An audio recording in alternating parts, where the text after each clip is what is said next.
Why do Russians drink tea like it's medicine? So, I'll start.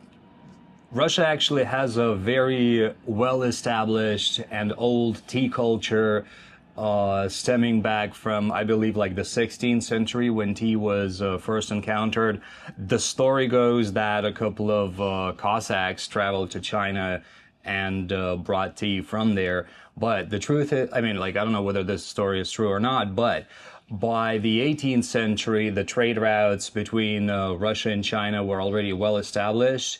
And by the end of the 19th century, Wysotsky Tea Company was actually the biggest tea company in the world.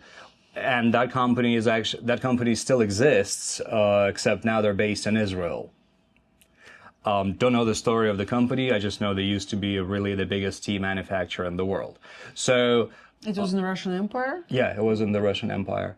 And yeah, tea is this, it's seen as this kind of inseparable part of the after meal. It's not just an afternoon drink, it's just typical to have tea after any meal pretty much.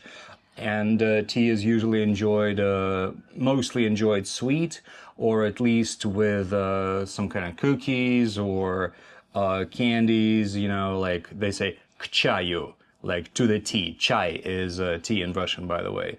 So, you know, it's just a really, like, it seemed like as a really inseparable part of the Russian culture. I didn't realize that it's really like a thing, the thing in Russian culture. We don't even like notice it. Yeah. Yeah, it's just it's seen so like as something so normal that like we don't really think about it. It's just like it's like you don't think that you have hands.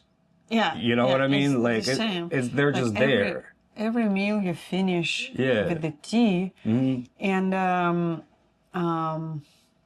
what I wanted to say, that you have to have, as you noticed, that you have to have something to eat with tea, and there was a thought, but I forgot it. So yeah, Amazing. unlike in China culture, where they drink tea in small cups. Yeah. You know, the like tea ceremony, they serve tea with the small cups and you drink it. In Russia, we drink tea in a like From big cups. huge, I would say, cups. Well, I mean, yeah, big cups usually. It depends. It depends because like that, you know, that's changed a lot. Like normally it was just about average sized cups with like tea plates, and historically you would actually pour tea in the tea plate to let it cool and drink it out of the plate also. I mean, that's also part of the culture. And before the 20th century, what was super common is brewing tea in boiling water and brewing tea in a samovar, which is this.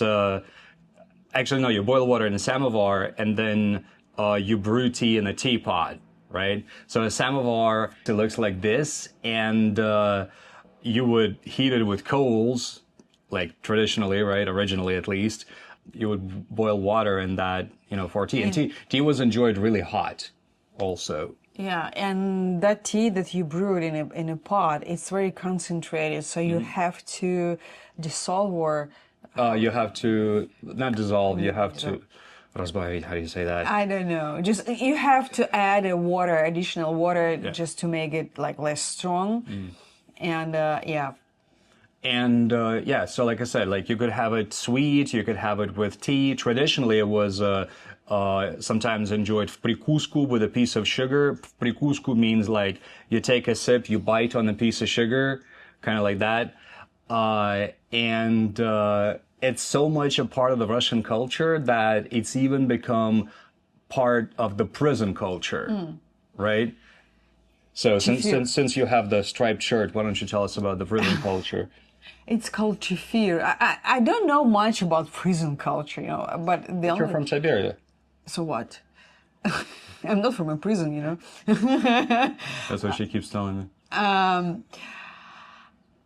And it's called chefir. Chefir, yeah. It's very, Or tea very strong tea when you put like a small amount of water and a huge amount of like tea leaves, and it makes you, I don't know, like, The way you're supposed to do it is, since like you can't, obviously drink alcohol in a prison legally, right?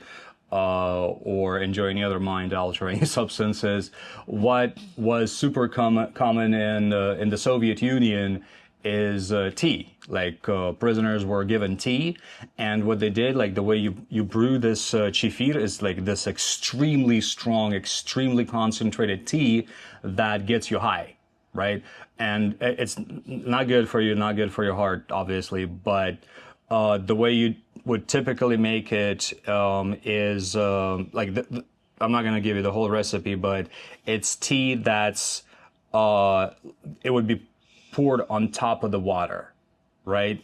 And basically enjoyed in a circle by prisoners who would, after preparation, they would drink it, like take turns drinking so you it. know much more about Yes, I do.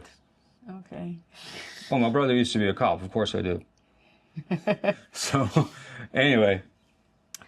But yeah, it's... oh, you're looking for chief? Yeah, yeah. Yeah. And they would have like special cups for it. So, yeah, it's part of the, huge part of the Yeah. prison culture.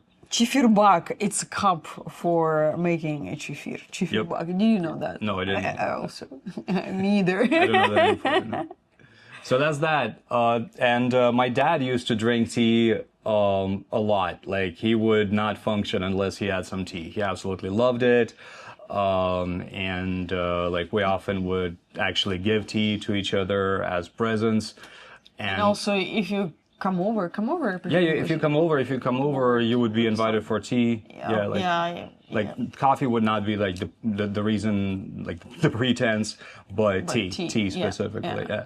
And my dad and I used to even, like I said, give presents of tea to each other sometimes. Like, I am a fan of Chinese tea, and he would always. It was different in 90s. It was very poor time, and having like more or less good quality tea, was in the 90s really, and before the 90s, even the 80s, we had this like really cheap Indian tea. It was like widely known in the Soviet Union as a tea with an elephant. The box looked like this, and the tea wasn't really good. It was like tea shavings kind of.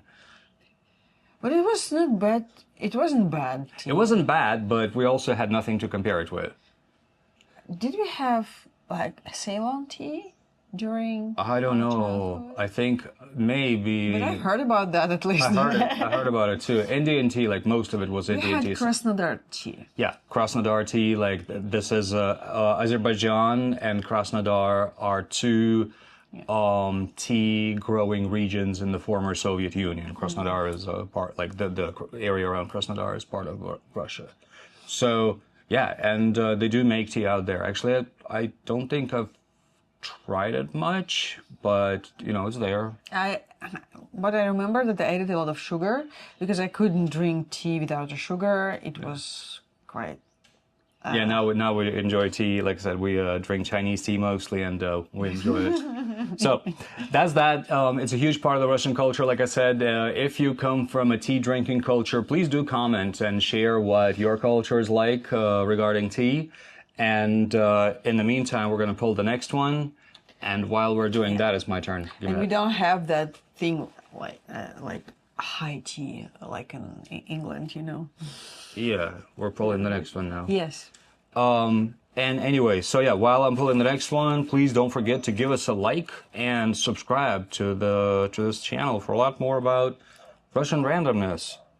And tomorrow we got как две капли воды. This is it's a pretty frequent saying that we have in Russian. So we're going to discuss this one. Yep. Thank you very much for watching.